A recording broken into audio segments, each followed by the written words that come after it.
Hey plant peeps, what's up? Welcome back to another video from herebutnot. Today we're going to deflask the Phalaenopsis pallens seedlings that I started in the Flasking series almost a year ago now. So in the last video we had done the replate, that was about 6 months ago, and those plants from the replate are, can you see that?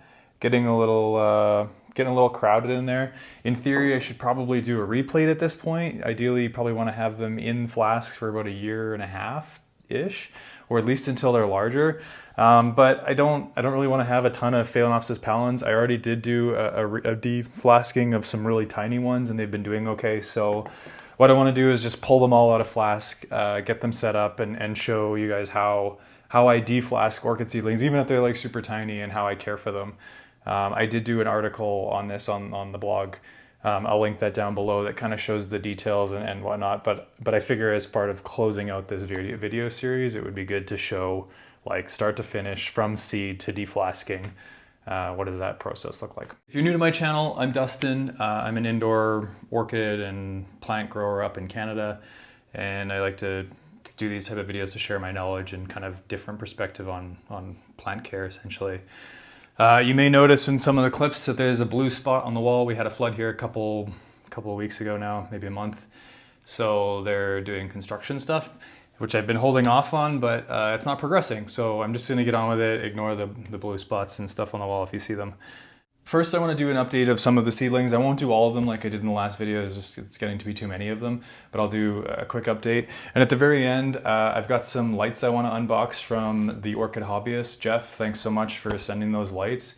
I grow all of my orchid seedlings under the lights that Jeff has, and he's been adjusting the spectrum and stuff on those. So I'm going to unbox them, open them up, and put the seedlings that we deflased today under those lights.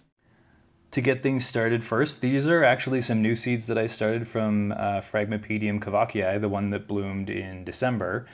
I have 3 mother flasks of these, which is pretty cool. I wasn't too sure if the selfing on them would have produced viable seeds, but I've got lots of little seedlings on the way, so that's pretty awesome. Next, last video I showed the Phragmipedium Pink Panther by Hane seedlings that I had just deflasked. They were really tiny, and they've gotten a lot bigger. But I actually had to repot them because some of them are picking up speed, and you can see like the roots are doing really well. And then on top of that, you get clustering in here, so you kind of need to thin them out as they get bigger. Like this one probably needs to be a repot as well to get some of these larger ones, because there's actually like down inside here, there's even more little ones. But pretty good sign, right? Like considering how tiny they were when I deflasked them, I'm really impressed with their growth, so that's really good. So these are actually the only surviving seedlings of a cross that I did last year, Yalera Mare by Rothianum, which is a natural hybrid. And I showed you guys these, they had just started, like they were super tiny. What's cool though is it looks like I have a variegated Phragmipedium. So I've been trying to take like different angles and stuff of this.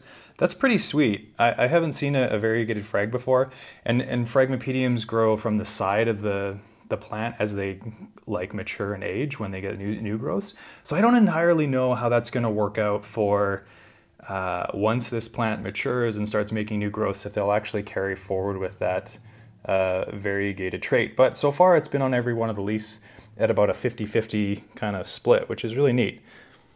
The next Phragmipedium is Phragmipedium Sam Crothers by Hane. I have other ones, but I'm not going to show them all. I just wanted to show you kind of size comparison and how these are all doing, considering how small they were in my last video. And when you deflask them, they kind of go through a phase where they don't look as great, but it's nice to have them beef up, come around, and then start to see that potential for success, because from here, it's basically just growing them long enough that they actually flower, which is really exciting. So I deflasked these just a couple days ago, but what's really cool is this is a Phalaenopsis schilleriana hybrid, and you can see that there's a little bit of mottling on some of the leaves. Not all of them, they have like flecks and speckles and stuff. So for this cross, I'm super stoked just to see what the leaves are going to turn out to be like, because as they mature and you put them under brighter light, that mottling should, in theory, get better or more pronounced. Regardless, I think that the cross is kind of a neat oddball between like Phalaenopsis polychylous like hybrid type thing. So I think there's a lot of potential here. The flowers might be ugly, who knows though. So these were the two that I had first deflasked at the start of the video, and I was like, it's Tying Shin Fly Eagle by Bellina Alba is this one, both of those. And then the one on the left is Tying Shin Fly Eagle by Bastianii. And these were my very first hybrids that I had made. So I just wanted to kind of show like the size up that's going on. And it's pretty great because they're, you know, getting to be larger, and considering how early I had deflasked them, I'm being pretty optimistic at this point because they're growing well. So the last ones are all of the Phalaenopsis pallens. You can see the ones on the left, they are really tiny. They probably should have been replated again. These ones there's a couple in here that are really big and doing better. And then this was the original mother that we had deflasked from that's really like bulked up with lots of seedlings again. You would probably generally want to replate all of these into like, so they're in flask for another 6 months or even longer than that. But I really don't want like 200 Phalaenopsis pallens seedlings. They're all going to be the exact same species look, and you just don't need that many seedlings, you know, for them to, as a breeding project. I kind of wish that I had used a hybrid instead, but the point is I'm going to deflask them and then just put them all in one pot, and kind of whichever ones make it. Ideally, when you deflask, you want them to be closer to this size, just so that they have a better chance of surviving, especially if you're selling the flasks to other people. Tiny little orchids like this, you know, they're not as forgiving of drought and heat and excess moisture. And if you don't have really ideal conditions or consistent conditions, then you tend to lose a lot. So I'm not concerned about my ability to grow them like this, and so that's why we're deflasking these. But typically you'd want to wait until they're bigger, so they're at least getting to this size, because then they're a little bit easier for people to deflask and care for in their homes. So last part of the update, I have had a couple requests for some flowers. It's an orchid channel, so we want to see some flowers. It's been a tough year so far, so people want to see the blooms. And this one I had showed at the very beginning of my light changeover. It was in spike, it bloomed, and then the flowers dropped, and it is spiked again. So I wanted to show this on video because it's a huge plant. The flowers specifically are gigantic. It's Vanda Pachara Delight Deep Blue. It might have a different clonal name, I don't know. That's just what it arrived to me as on the tag. Pretty cool plant, really large, wonderful flowers. To capture that color, it's so purple that the camera has a hard time picking up the color. Pretty neat though, right? Next up, ooh, almost knocked a flask over. Next up is my Phalaenopsis Mock Choi Yu. I've showed this plant before. It's huge, like it's a gigantic plant. It's 50% Gigantea, which is the largest Phalaenopsis species. It's in flower right now. It happens every spring. Really cool, bright. You can see the influence of violation in that. The flowers are fragrant. Plant is massive. I love it. It does make a bit of a challenge for space. And then the last orchid flower that we're going to show off right now is Phalaenopsis CTLVO Sapphire. I've showed this a few times, and it blooms pretty reliably in the spring. The plant is so unruly, but it's awesome. The flowers smell like sunscreen, like the good smelling sunscreen. So it reminds me of spring and summer, and the flowers are super vibrant too, which is really nice. One more that I have that isn't an orchid. Check this out. This is a butterwort that I had gotten. It loves eating all of my fungus gnats, and as you can see, I have a fungus gnat problem. But the fungus gnats are getting turned into flowers, so I'm not going to complain about that. It's pretty sweet. I don't know if that's focusing or not, but if you don't have a butterwort, you should definitely get one. They're really super cool plants. They stay fairly compact and small, and easy to care for as long as you use distilled water or like pure water, because they don't do well with salts in their water. With that, let's get on with the deflasking. Try and do this as fast as possible. There's probably about 100 seedlings in those flasks, and I don't think you need to see me place every single one, so I'll do some quick, short edits. But the setup is potting media, sphagnum moss to go on top of the pots when we're done, a plate for the seedlings, a plate for the deflast seedlings and then a garbage disposal area. Normally I would do this in the kitchen, but just not as easy to film in there. And then the flask. So let's get started and I'll just walk you through the process. First up, we're gonna depot or repot all of these guys so they all just get potted together. You just need to go through and pull out everything that's in here. I'll start with the tag.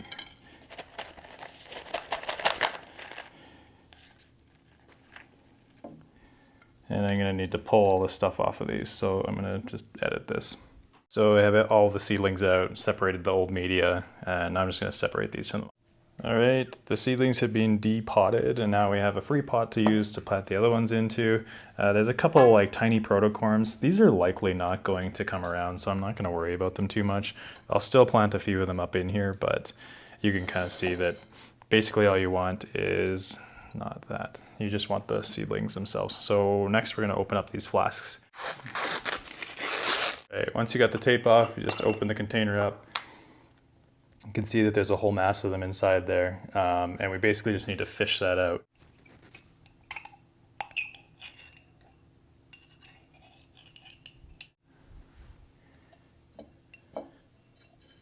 So this is going to be probably pretty difficult for me to film, but see all that junk at the bottom? That's the old agar, and we want to just strip that all off and separate the seedlings so that they are more free like this one. So I'm going to sit here and work with that. I'll record the first part of it, but I'm not going to film all of that. When you're working with the agar, you don't really need to be too like gentle with it. The goal is to get it off of the seedlings.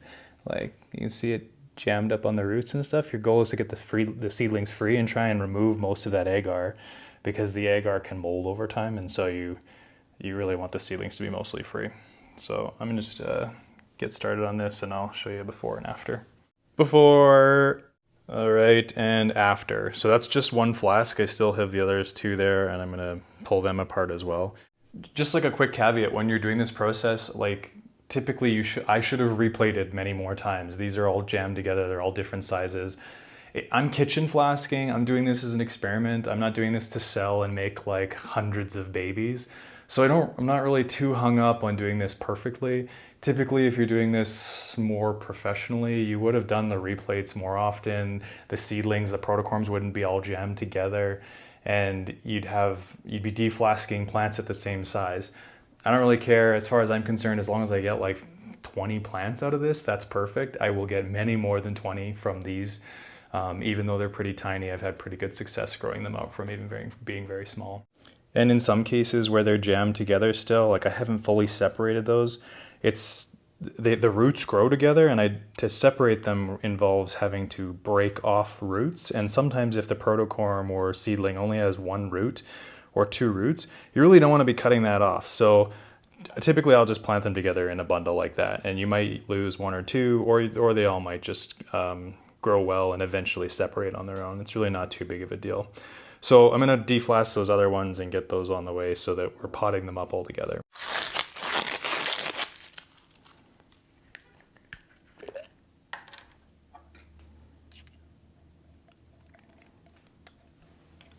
You can see these ones are like way worse.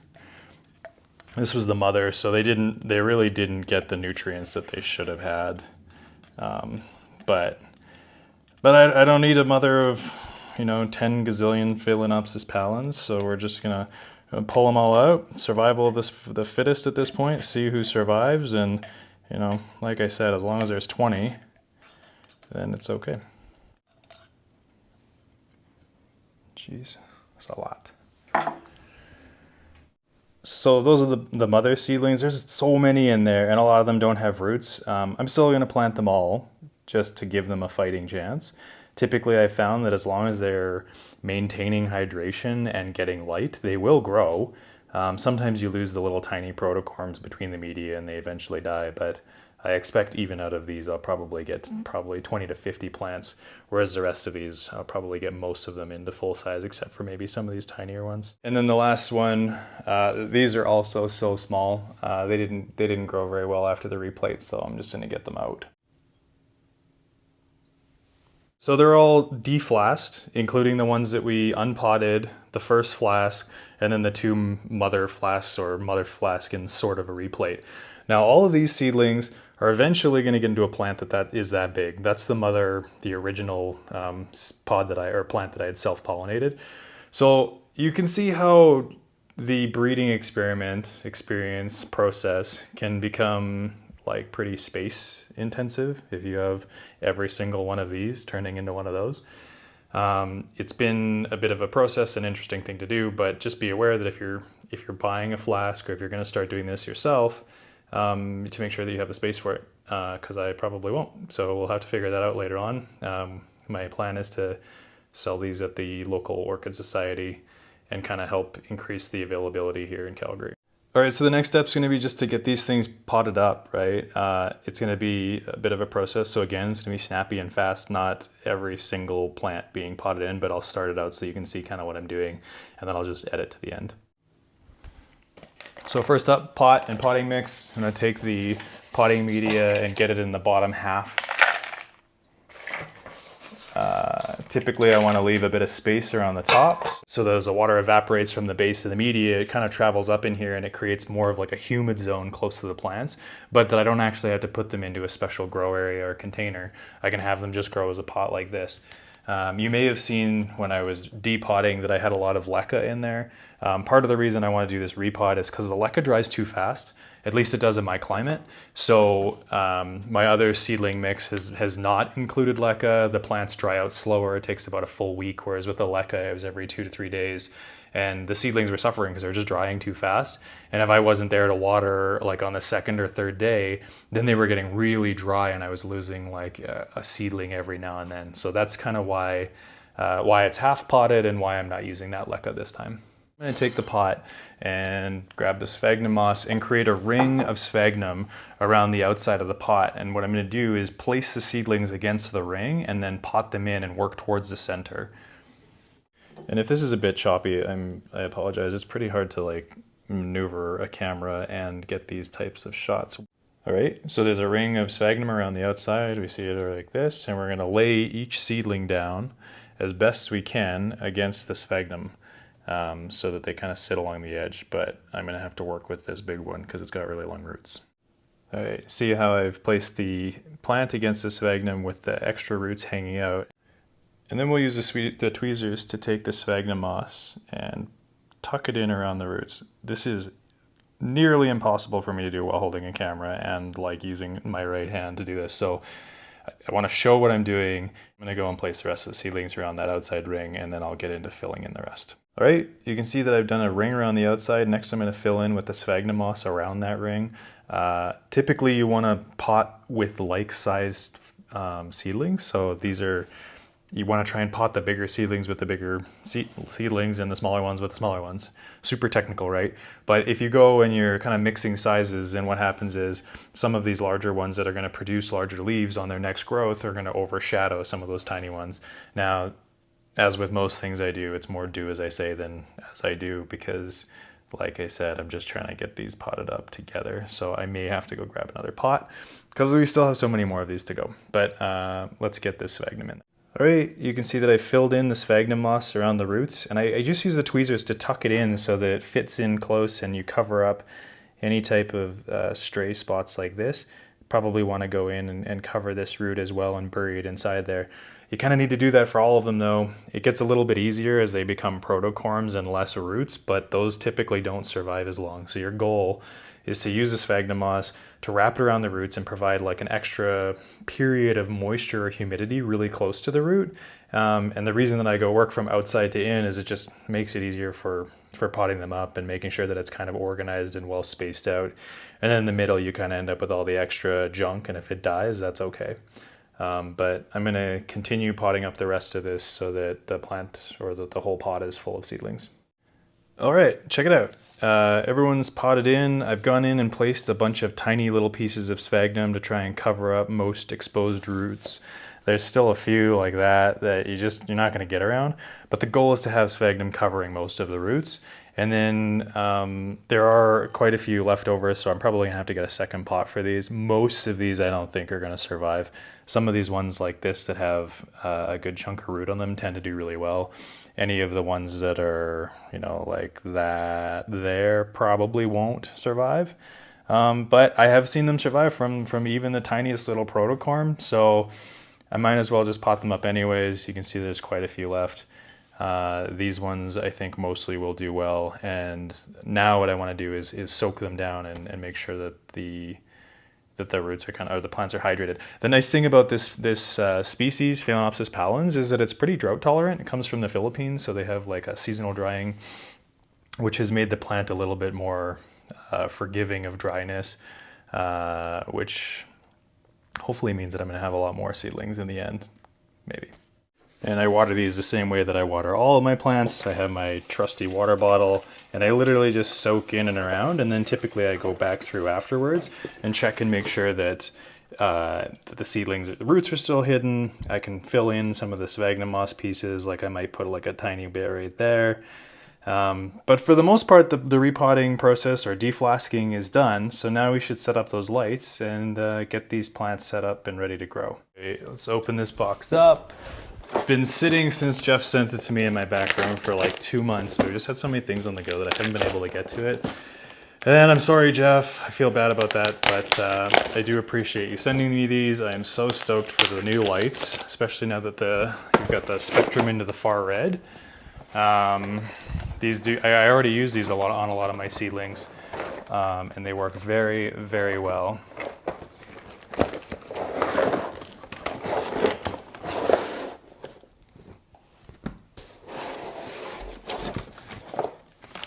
Oh, fantastic.